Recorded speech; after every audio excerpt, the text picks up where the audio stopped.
Morning, church family. Today we're continuing through our daily Devo series. We've been walking through key passages from the Old Testament into the New Testament, and we now find ourselves in the book of Acts. In particular, we're picking up in a story following one of the most talked about Bible characters, and that is Paul. But he's not yet referred to as Paul. He's still referred to as Saul because this is his conversion story. This is a Bible story that we've talked about a lot. This is a Bible story that's been taught on a lot in Scripture. This is a Bible story that we've discussed so many times because Paul is just that influential to what is recorded in Scripture, to movements of the gospel, to the early church.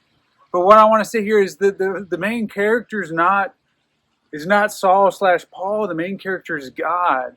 And the main focus is not what Paul did for the ministry, but God's redemptive power for his purpose of the ministry.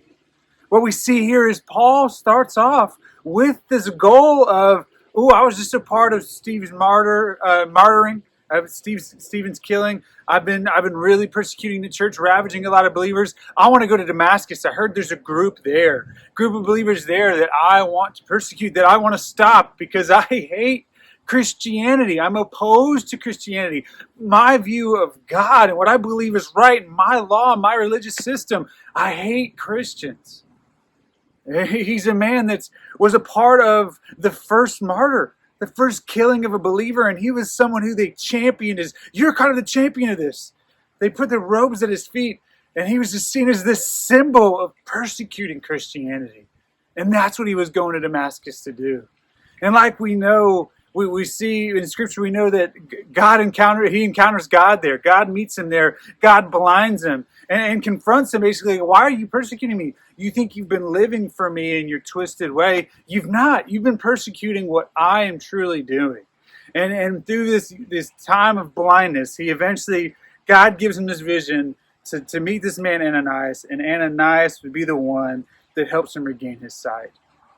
Well, what's so cool here is God's redemptive power. That God could change the heart of a man like Paul. That God could take a heart so set against him, so set against believers, and he could take that heart and make it into one that is a part of God's great ministry to the Gentiles. God's great ministry to start the church. God's great ministry to spread the gospel. May we remember God's redemptive power. In the recent weeks, there have been awful things. And with news, we can just constantly see all the awful ways that our world is lost and broken, and where people hate God, hate His Word, hate Christianity.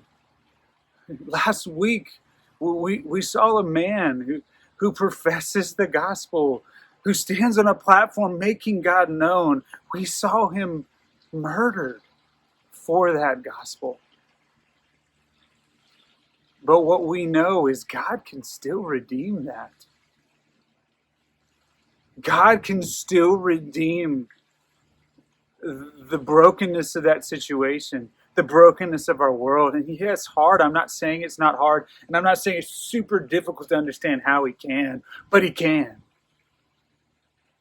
And do we believe that even the hearts that might in this moment be celebrating wickedness, celebrating things that are happening in this world, thinking that it's good in their own twisted, wicked mind, do we believe that just like how Paul was redeemed, those people can be redeemed? Because Paul thought he was right. Paul thought he was right in killing Christians. God changed that heart. Do I believe He can change the hearts of people in our world today? Do I believe He's still the same God that is doing a redeeming work? And am I surrendering myself to my own need of grace and redemption to be a part of that redeeming work? And so that's just my challenge to church families. We read this story of Paul and his wonderful redemption and how someone so opposed to the gospel could become such a great champion of it. If that's not a testimony to God's power and to grace, I don't know what is. And may we remember it today. And may we just seek to see it work in our hearts and to present it to others. With that being said, church family, have a blessed day.